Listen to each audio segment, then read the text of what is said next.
Les plus grands talents gâchés du football.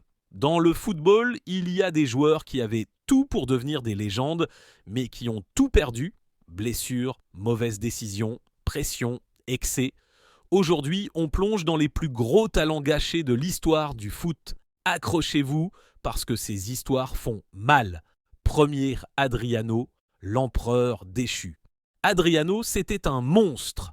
Une frappe d'un autre monde, une puissance impossible à stopper. En 2004, l'Inter pense tenir le meilleur attaquant du monde pour 10 ans, mais tout bascule quand son père meurt. Adriano sombre, l'alcool prend le dessus et sa carrière s'éteint. L'un des plus grands et si du football moderne. Deuxième Mario Balotelli.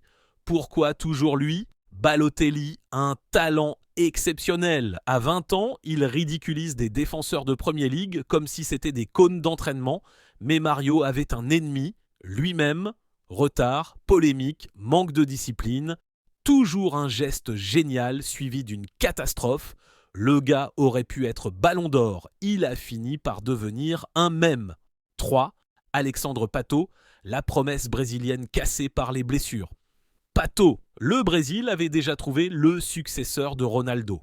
La vitesse, la finesse, la technique, tout. Mais son corps n'a jamais suivi. Blessure, rechute, blessure encore. À chaque retour, on croyait au miracle. Mais la magie n'est jamais revenue. 4. Ben Arfa, le génie imprévisible.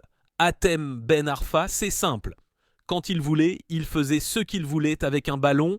Solo incroyable, dribble humiliant, but impossible. Mais son plus grand adversaire, ça a été sa régularité.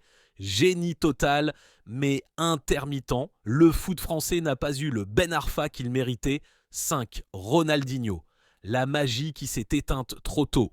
Ronaldinho n'est pas un talent gâché, mais sa fin de carrière l'est clairement. Quand il était à son prime, personne ne lui arrivait à la cheville, mais les nuits, les fêtes, le manque de discipline ont raccourci la légende.